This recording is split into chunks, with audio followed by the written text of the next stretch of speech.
Bueno, hoy Barcola ha estado soberbio. Desde el principio he dicho la alegría que nos produce saber que los jugadores quieren fichar por el PSG y que quieren formar parte de nuestro club y, bueno, dar confianza a jugadores jóvenes es una de nuestras características.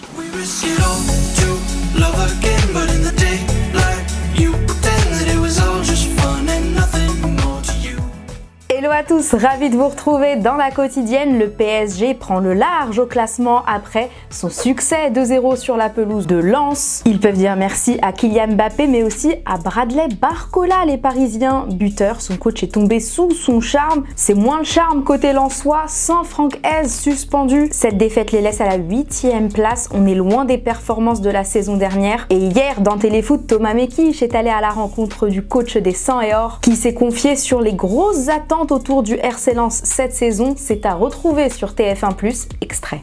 On aurait certainement pu faire mieux, mais ça aurait pu être aussi beaucoup plus compliqué. Vous étiez préparé justement à ce que ce soit plus difficile? Pour être très franc, dans ma tête, c'était plus qu'une possibilité. C'était même une forte probabilité. Quand vous sortez d'une saison exceptionnelle, beaucoup de gens pensent que vous allez en faire une deuxième. Ou une meilleure. Ou une meilleure. Et il y a quand même très peu de chances que ça arrive. Et il a du souci à se faire, Franck Hez, car hier on a eu une info mercato dans Téléfoot. Kevin Danso est pisté par Paris ainsi que par le Bayern Munich qui sont tous deux venus au renseignement. Aucune offre ferme n'a pour le moment été formulée, mais l'entourage du joueur poursuit les discussions et nous a expliqué que le plus probable était que le défenseur reste chez les 100 et or. Alors je vous pose la question du jour, PSG ou Bayern Munich, quel club correspond le plus à Kevin Danso? Vous nous dites tout et demain on sélectionnera 2 commentaires. Puisqu'on est sur le mercato, tenez, c'est encore une info Téléfoot, elle concerne Lenny Yoro. Le PSG, le Real Madrid et Liverpool gardent un œil sur le joueur de 18 ans. Des proches du dossier ont lâché qu'il pourrait devenir la plus grosse vente de l'histoire pour un défenseur de Ligue 1. Ça promet, peut-être aura-t-il la chance de disputer un jour la Ligue des Champions. Justement hier, dans Téléfoot, Didier Deschamps s'est mouillé sur une probable victoire en LDC du Paris Saint-Germain. L'actualité autour de Kylian Mbappé, c'est aussi cette année avec le Paris Saint-Germain. C'est l'année ou jamais pour remporter enfin la Ligue des Champions. Ouais, chaque année, c'est l'année ou jamais jusqu'à qu'il puisse la gagner.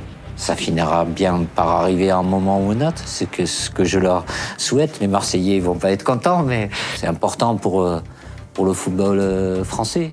Pendant ce temps-là, en Arabie Saoudite, la finale de la Super Coupe d'Espagne a tenu toutes ses promesses. Victoire 4-1 du Real dans le Classico. Le pauvre Jules Koundé s'est manqué sur 2 buts encaissés. Premier trophée pour Jude Bellingham qui, à la fin du match, regardez, est allé voir les supporters pour leur demander une banderole réalisée en mode GTA avec Rodrigo et Vini. Trop fort. En parlant de Vini, il s'est illustré avec 3 buts et 52 provocations envers le banc adverse. Mais il s'assagit quand on lui demande pourquoi il s'est chauffé avec les Barcelonais. Il nous a joué la carte du Calimero avant de devenir un peu plus fair-play. La verdad que yo me quedo muy triste porque todos quieren pelear conmigo porque al final saben que va a salir en la prensa que Vini ha hecho eso, que Vini ha hecho la otra cosa. No soy solo yo, claro que yo no soy un santo. Las veces hablo demasiado, a veces hago regates que no deben hacer. Pero estoy aquí para mejorar, para dar ejemplo à los niños que me están mirando. Chez l'autre Madrid, à l'Atlético, ça se prépare avant de recevoir le Real en Copa del Rey jeudi. Ils ont donc envoyé des enfants poser leurs meilleures questions à Antoine Griezmann, dont une très pertinente. Comment choisit-il ses couleurs de cheveux? On se couchera moins bête.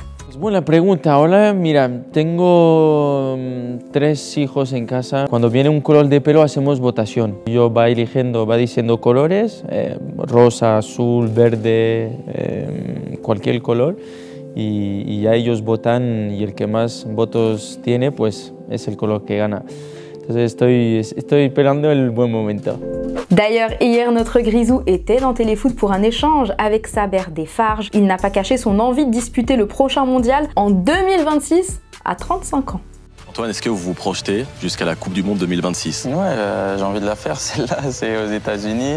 Mais voilà, après, comme j'ai dit, il faut gagner sa place. Si je prouve sur le terrain et en dehors que j'ai les cannes et j'ai le niveau, je pense qu'il n'y aura pas de souci.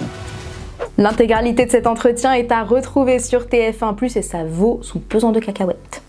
Dans le reste de l'Europe, petit catalogue de ce qui s'est passé ce week-end. Le retour de KDB en Angleterre après 5 mois d'absence, il est entré à l'heure de jeu. Résultat, il a marqué et délivré une passe D pour offrir la victoire à son City sur la pelouse de Newcastle. À Londres, suite à la déroute de Fulham à Chelsea, on a vu Kenny Tété rentrer en vélib londonien, très écolo hein. Le néerlandais, moins écolo devant le but, c'est chez les Milanais où les Français ont régalé. Ils ont carburé contre la Roma avec des réalisations de Yacine Adli, Théo Hernandez et Olivier Giroud qui est devenu le premier Milanais depuis Alexandre Pato à inscrire plus de 10 buts en Serie A sur chacune de ses 3 saisons de rang, un seigneur. Et à quelques kilomètres de là, son compatriote champion du monde, Flotov, lui aussi, s'est illustré contre la Fiorentina. Vendredi justement, on vous demandait quel club devait s'attacher les services de Thauvin. Nohan, tu aimerais beaucoup le voir à Brest, un club du haut de tableau, 3e, hein.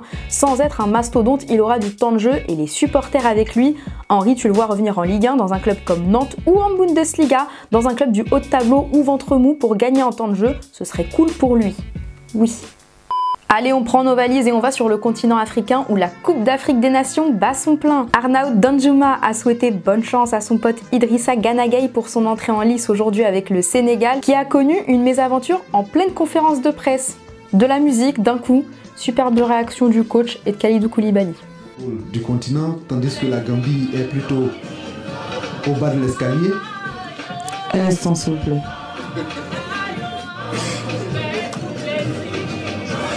Faut danser? C'est pas moi qui vais danser. Ça descend la pression un peu. C'est génial. Au même moment, après le nul entre Manchester United et Tottenham, André Onana a foncé dans son jet privé pour rejoindre le Cameroun qui joue aussi aujourd'hui. Plutôt relax le gardien. Avant de se quitter, oh là là, l'équipe nous a appris ce week-end la mise à l'écart de Karim Benzema du côté d'Al Ittihad par son coach Marcelo Gallardo pour un stage à Dubaï. La raison, le Nueve ne s'est pas présenté à l'entraînement pour la reprise, mais ça va être difficile de les rejoindre pour lui car il serait bloqué à l'île Maurice à cause du cyclone Bellal. On envoie d'ailleurs tout notre soutien aux Mauriciens et surtout aux Réunionnais frappés par ce cyclone. Le football attendra. Et voilà, c'est déjà la fin de la quotidienne. On va se retrouver demain et on va se quitter avec notre Dédé pour bien commencer 2024. À demain, ciao. Olivier Giroud, 37 ans, il est inoxydable. Est-ce qu'il vous stupéfait? Non, parce qu'il a ce mental, voilà, cette capacité physique à se maintenir. Il a encore des objectifs et il faut qu'il se maintienne parce qu'il y a de la concurrence aussi. Si un joueur vous dit qu'il préférerait jouer les Jeux Olympiques plutôt que l'Euro, eh ben, il jouera les Jeux Olympiques. Le but, c'est de faire en sorte que Thierry Henry ait la meilleure équipe et que Kylian Mbappé réalise son rêve. Jouer les JO. Je ne sais pas si c'est son rêve, Kylian. Hein. Maintenant, posez une question à un joueur. Qu'est-ce que tu préfères? Ils vont tous vous répondre, je veux jouer les deux. Mais peut-être que ça ne sera pas possible pour tout le monde. Didier, pour finir, qu'est-ce qu'on peut vous souhaiter pour 2024? La santé plus que jamais. Et un titre le 14 juillet? La motivation est là, l'envie est là. Ça va pas être facile, mais on va tout faire, comme à chaque fois. Merci beaucoup Didier. Merci. Merci.